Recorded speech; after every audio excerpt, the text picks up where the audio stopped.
Ngaye, Bogard de la presse congolaise, système mesa masque di. Bana poto bana monde entier, bo kende s'abonner na lumba on a Congo Suisse ndé makambo avec Bogard de la presse congolaise, ndenge na yebisaka bango, awa ndé makambo, awa ndé solution, universités des stars, awa soko lekité, soko zayote. Bo kende s'abonner na Congo Suisse ndé makambo avec Bogard de la presse congolaise, na longola te po ani. Hein? Ngainde makambu di université ah eza université ah il faut beta masola ba université o yenchik aussi penchik Congo Suisse ndé makambu avec Bogard de la presse congolaise ngai na bino timu kolonzamba ko ya bozala toujours ce côté branché bo s'abonner directement awawa ba site amike ba sombalanga wana ba yaka bandaka la moko bambizo ba site wana wat Congo Suisse ndé makambu s'abonner avec Bogard de la presse congolaise na yelsi bango système eza masque ouais masque. Kanga longi bajalou baleke belé na Congo Suisse télévision dit tous les cas.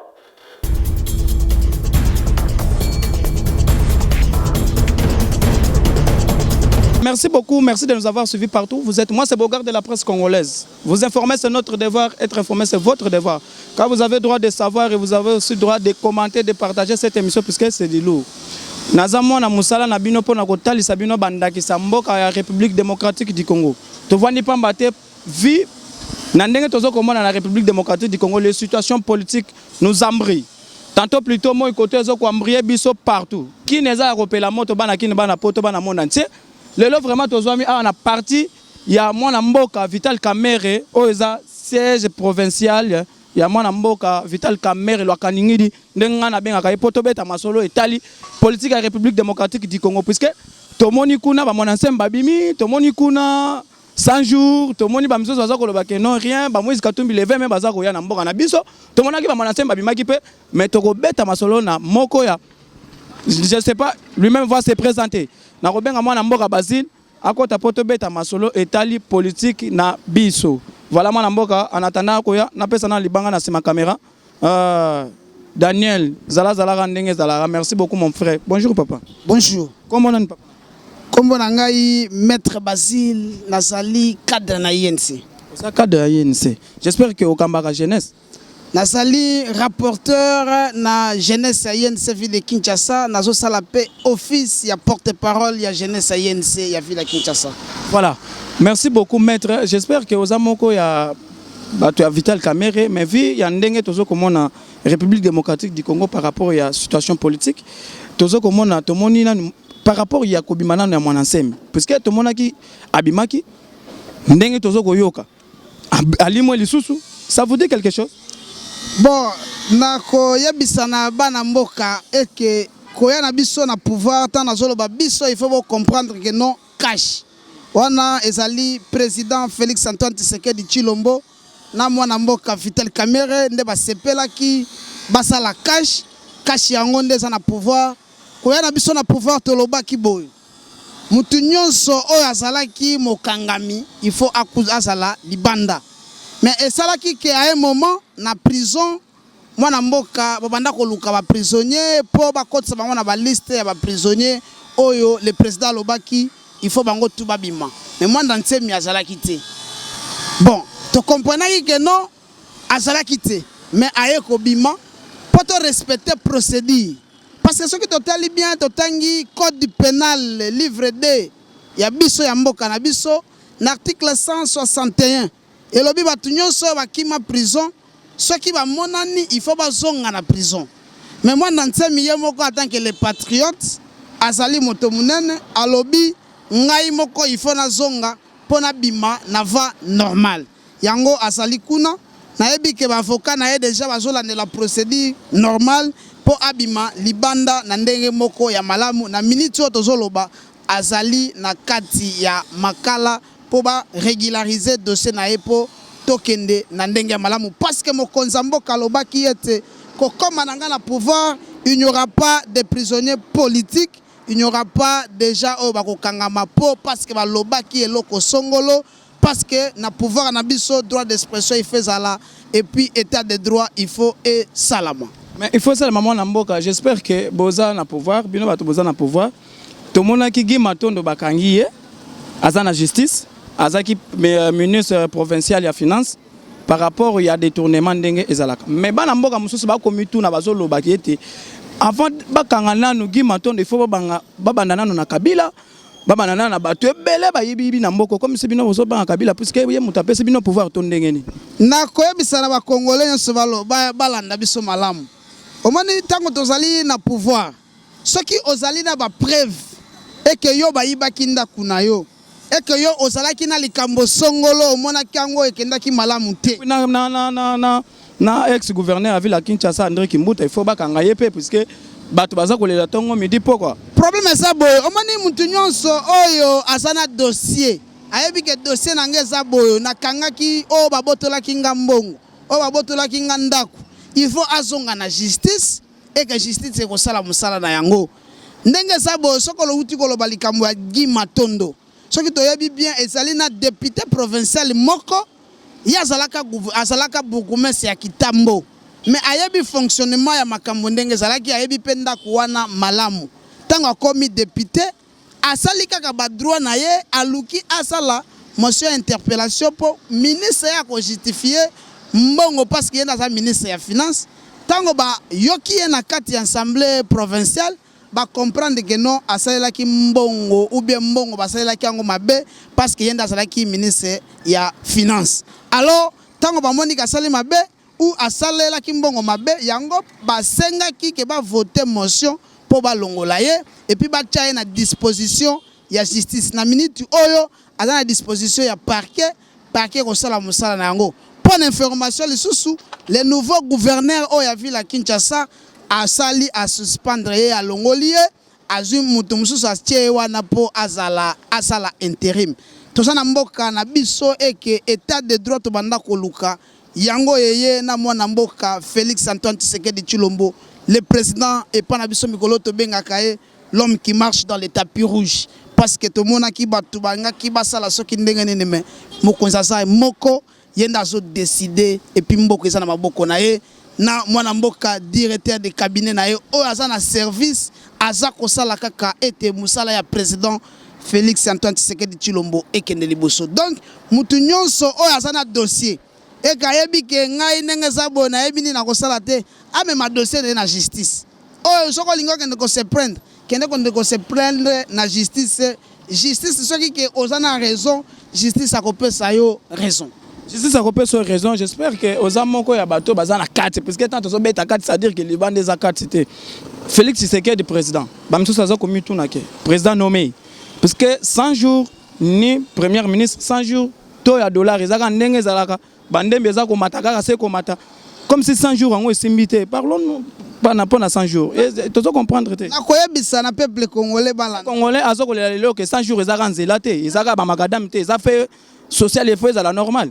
Peuple congolais il fala nanga malamu président Félix azali 5e président ya mboka oyo mais ba président nyonso baleka ba betali solo à 100 jours te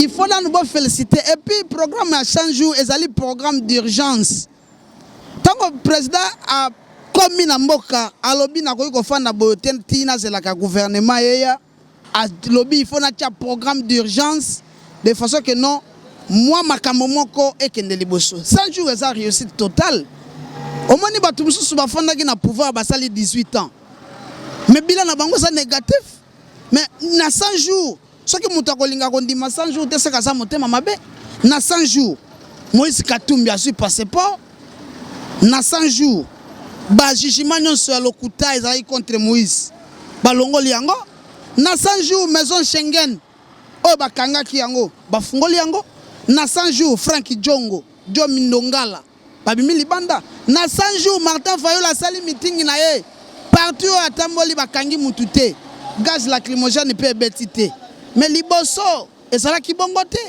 mais ezali changement na 100 jours banzela o ezala ki ya kokangama banzela ezala ki mabulu lokola na sayo lokola veni université na bokasa banzela zebele na veni université kuna na 100 jours pe to moni pe premier ministre te faut lobela yoka na kwa biso na question wana boyo eke omoni soki to tengi constitution na biso ni li para constitution lobi ke président soka koti Lelo na pouvoir, a prêté serment Lelo, l'obé a nommé Premier ministre. La Constitution ne le dit pas.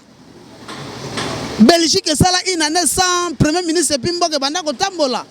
Lelo va goba ça la question à Premier ministre Neti Likambo. Le président, c'est lui-même qui nomme le Premier ministre. Il va nommer le Premier ministre Mukolo Oyakolinga. Le Premier ministre Obimanaka, na FCC. Puisque... Non, le président, c'est lui qui nomme le Premier ministre. Président Ngouana Komonaye, Félix Antoine Tshisekedi Tshilombo. Olobi président comme FCC. FCC, ça Tolobi Boyo. Tu as article 78 de la Constitution. Et le président de la République, Félix Antoine Tshisekedi Tshilombo, a nommé Premier ministre au sein de la majorité parlementaire. Dans 4 majorité parlementaire, INC Zali, IDP Zali, Palu Zali, PPRD Zali, ba parti Moussouane dans 4 majorité parlementaire. Dans 4 wana, le président a kozwa mutu moko oya lingi ndako nommé Premier ministre. Vous comprenez? Président Zawana a respecté Mboka parce que le jour où il a prêté serment, l'article 74 de la Constitution, je suis venu au pouvoir pour respecter la Constitution et les lois de la République. Comme la Constitution veut qu'il y ait un nommé Premier ministre au sein de la majorité parlementaire, a nommé Mouto Yalingi au sein de la majorité parlementaire. Vous avez parlé de Moïse Katumbi Tchapoe, coordonnateur de la Mouka. Est-ce que tout le monde qui à propos tenu na Ndenga Lobaki na RFI, est-ce que le retour le 20 mai de Moïse Katumbi vous dit quelque chose? Mais biso de lobby tant que président prêta serment Lobaki Congolais nyonso azali banda ana posa ya na mboka aya na premier message.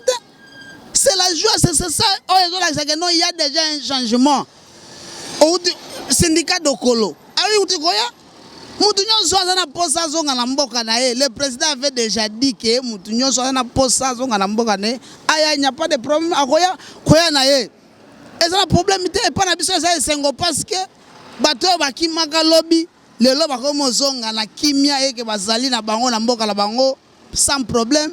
Biso ça musana biso état de droit auto banda ko luka yango yeye na mwana mboka Félix Antoine Tshisekedi Tshilombo comme président de la République et le directeur de cabinet le docteur Vital Kamerhe. Donc mboka Congo est comme elengi. Congo comme elengi mwana mboka na kati yote par rapport ya ndenge bato ala muka vu Martin Fayulu azako lobake non Félix Tshisekedi il faut démissionner parce que il a volé.